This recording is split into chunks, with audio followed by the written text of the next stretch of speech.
Hey, and welcome back.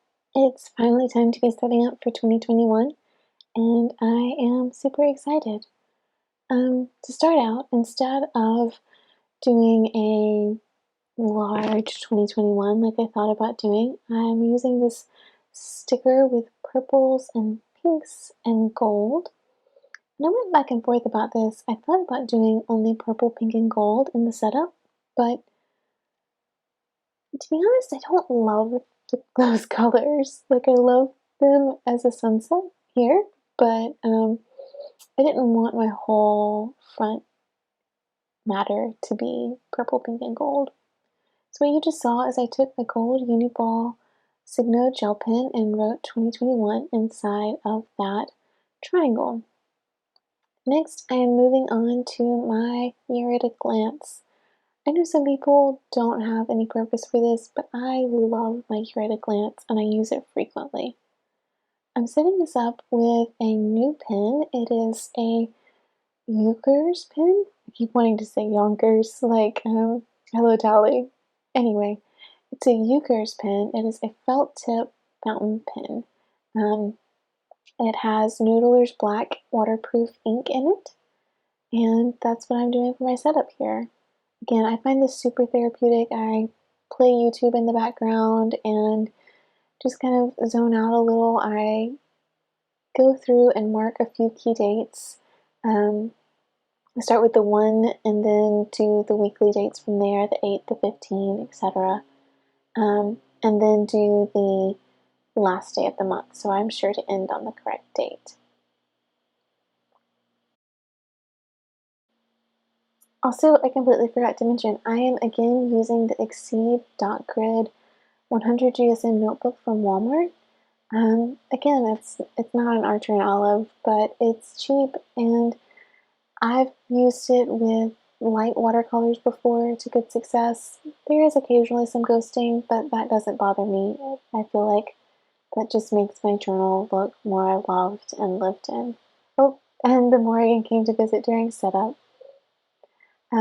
Next to this Year at a Glance, I'm setting up the first pages of my future log. And for that, I'm doing a monthly calendar and then the days of the month down the vertical. So I'm only doing 2 months to a page, so I'm used quite a few spreads for this, but I found using a similar layout was really helpful for me in 2020. So now you're seeing me starting in. I used Crayola Supertips for this. I used 3 colors and tried to color code my quarters. So I used this dusty blue for quarter 1, I used a dusty green for quarter 2, a dusty purple for quarter 3, and a dusty blue again for quarter 4. And part of that is just because I love this blue so much. It accidentally became my main color for the setup. As you're seeing here, I'm using a Faber Castell Pitt artist pen to mark off the weekends for my future log. And you saw me hesitate there because the weekends are the same for February and for March, and I didn't think that could be possible, so I took a few double takes there. And I just sped through that, cut out doing all of the others, and moved on to my setup for my moon log.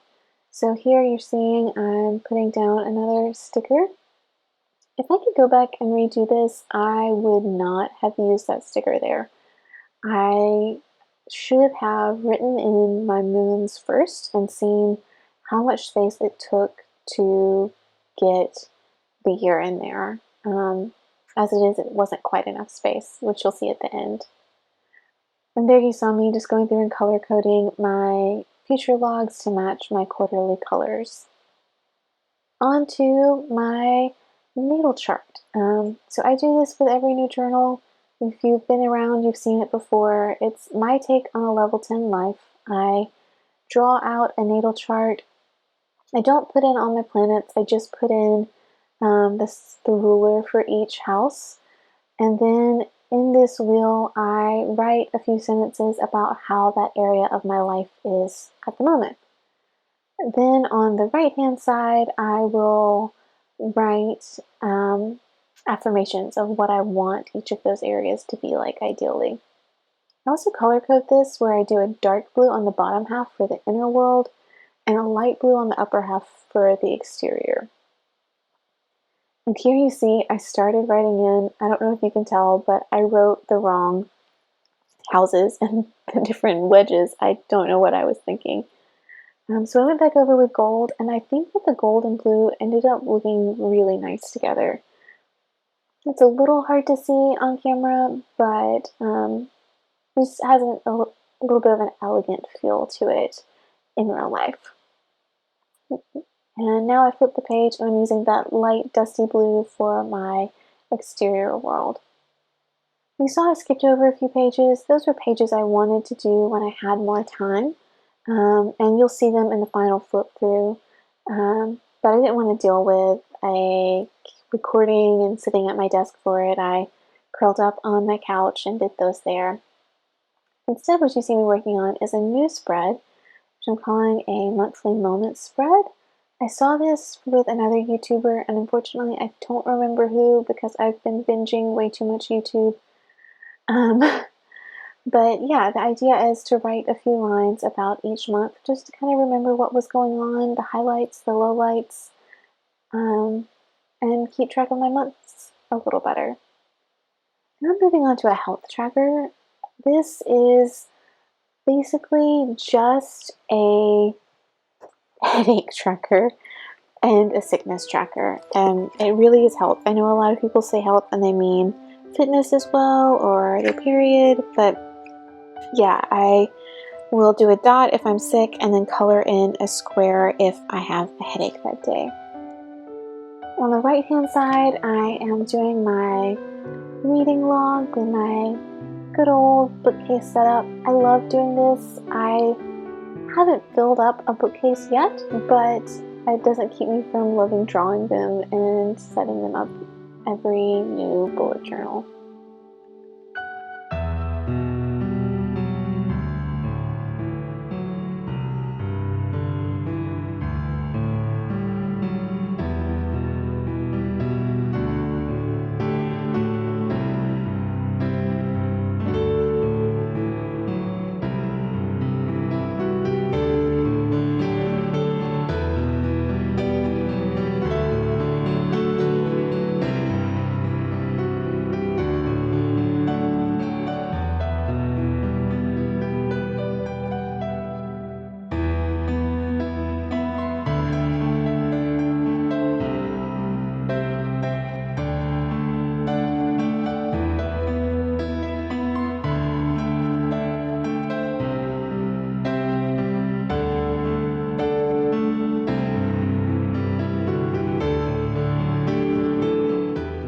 Time has come for my final flip through.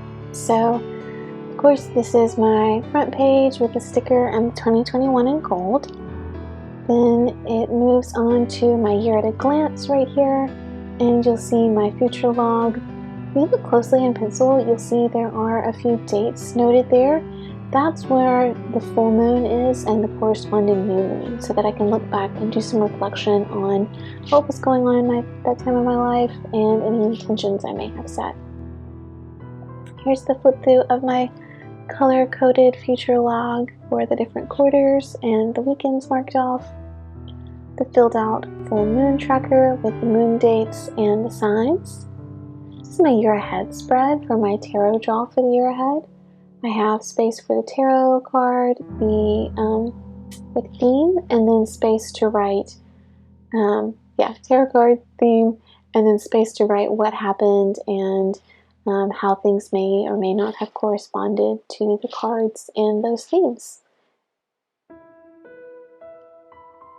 And then moving on, you saw me set up my natal chart wheel, and this is it filled out. Again, I just do the notes inside about where I am currently, and then have the other side for my affirmations. I also have a note about the Saturn-Jupiter conjunction. For me, this lines up in my third house of communication, and just some notes about that. This is the second spread that you didn't see on camera. This was my mind map for my yearly goals.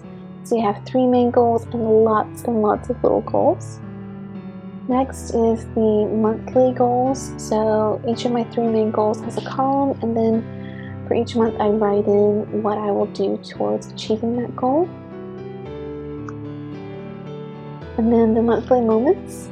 If I had been planning ahead, I would not have done this spread and just have included it in my year ahead spread, since I'll be doing something kind of similar there to look back at those and how the cards lined up, but that's okay.